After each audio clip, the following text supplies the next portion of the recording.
खैर बहुत से लोग तो अभी भी भारत से जो बात करते हैं वो इलाहाबाद ही कहते हैं। वो अगर मैं उनसे कहती हूँ कि प्रयागराज नाम हो गया है तो वो कहते नहीं, हम तो अभी भी इलाहाबाद ही कहते हैं। और कई लोग जो है वो प्रयागराज कहते हैं। बहरहाल नाम कुछ भी रखा जाए, एक ऐसी जगह है जो कह लीजिए, या ऐसी सिटी या स्टेट है जो कि मेरे दिल से बहुत नजदीक है। और ऑब्वियसली उसका रीजन जो है वो मेरे फादर है और मेरे ग्रैंडफादर, वो सब, वो जो दादा आए थे वहां से, दादाजी ने जिन्होंने वाट लगाई थी, दादाजी वहीं से आए थे। और ये और बात है कि दादाजी ने वाट लगा दी और अब आप देखिए कि पाकिस्तान का क्या हाल है, कि कुछ भी संभलने में नहीं आ रहा। दूसरी तरफ अगर हम देखें तो टीटीपी की तरफ से जो अटैक्स हैं वो चलते चले जा रहे हैं और वो भी किसी तरीके से कंट्रोल में नहीं आ रहे। पाकिस्तान में इस वक्त जो लोग रह रहे हैं वो यकीनन इस परेशानी में है कि किस तरह से उनका जो है वो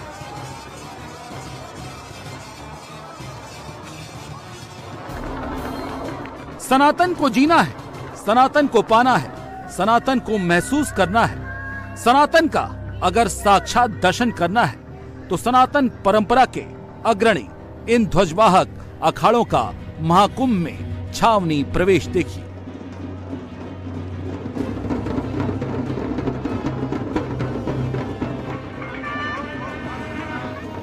यकीन मानिए, तब आपको समझ आएगा कि सनातन की व्याख्या कितनी विशाल है, सनातन की सत्ता कितनी शक्तिशाली है।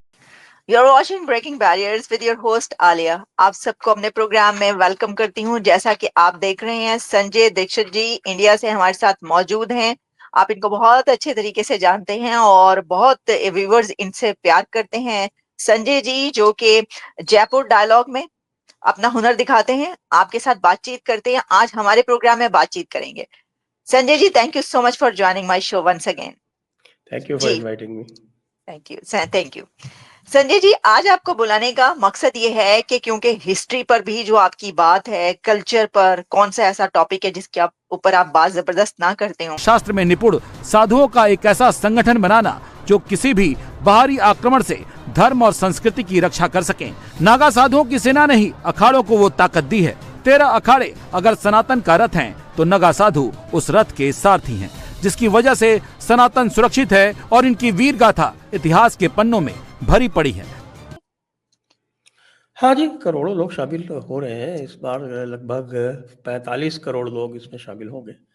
45 करोड़ लोग? 45 करोड़, 2 महीने से कुछ कम ये चलेगा। तो over those 2 months, I think 57-58 days का है टोटल इसका।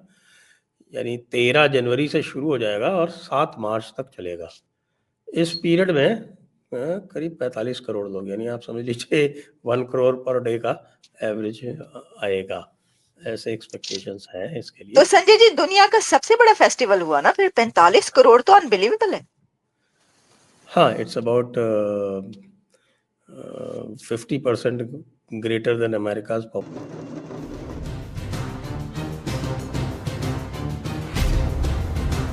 अखाड़ों की आन, नागा सेना की शान।